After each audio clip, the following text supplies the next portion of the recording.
Üdvözlök mindenkit, én Blacky vagyok. Ha azt kérdezik tőletek, mi a legveszélyesebb sport, akkor mit fogtok válaszolni? Bázisugrás? Veszekedni az asszonnyal? Nos, semmilyen extrém sport nem jön közelébe annak a sporthoz, méghozzá nem akármilyen tömegsporthoz, amit én fogok nektek itt mondani. Még mielőtt így elmondám rendesen, hogy mi ez a sport, meg miért ilyen kurva veszélyes, beszeretném nektek mutatni a drága, jó, kisegítő, asszisztens robotomat, CO82-t. Köszönj mindenkinek, kérlek, és magyarázd el, hogy miről lesz szó ebben a videóban, mi ez a nagyon veszélyes sport, kérlek szépen.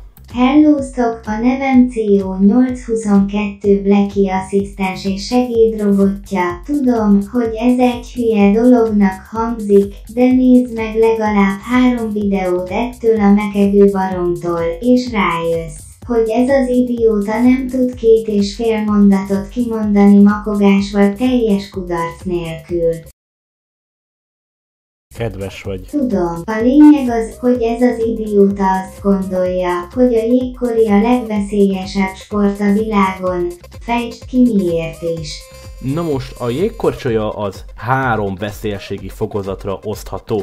Az első fokozat az egyáltalán nem is veszélyes, amikor egy nagy darab, kellemes, jól kidolgozott jégkori pályán mész néhány kört, stb., ahol csak a saját balfasságodon múlik, hogy eltöröd-e a nyakadat vagy se. Ez igazából egyáltalán nem is veszélyes, ez a legnormálisabb módja. Van viszont a második fokozat, amikor éppenséggel csak részegen csúszkálsz fel alá egy befagyott tónak a tetején, hát ha elesel és beszakad alattad a jég, és a harmadik fokozat, ami visszavezethető az első fokozatra, ami a legnehezebb fokozat egyébként, talán itt a harmadik fokozat, nem az első, amikor emberek is vannak rajta, de nem csak emberek, hanem pici, démoni, hobbit fajzatok is. Ezeket a bizonyos démonokat gyerekeknek hívják. Ezeknek a gyerekeknek az egyetlen célja a jégkori pályán mindenféleképpen csak annyi lesz, hogy bevágjanak eléd a kicsi rohadt testükkel minél többször, csak azért, hogy olyanokat bírjál esni, hogy tényleg arra a fájdalom nem normális kifejezés. Tehát nekem a fájdalom szó, meg a kín is pozitív szóként van elsorolva egyszerűen a szótáramba, de viszont erre az érzésre nem tudtam normális kifejezést találni, úgyhogy hívjuk csak ezt a bizonyos érzést olyannak, mint amikor belerúgsz hajnali 2-kor a rohadt széklábba.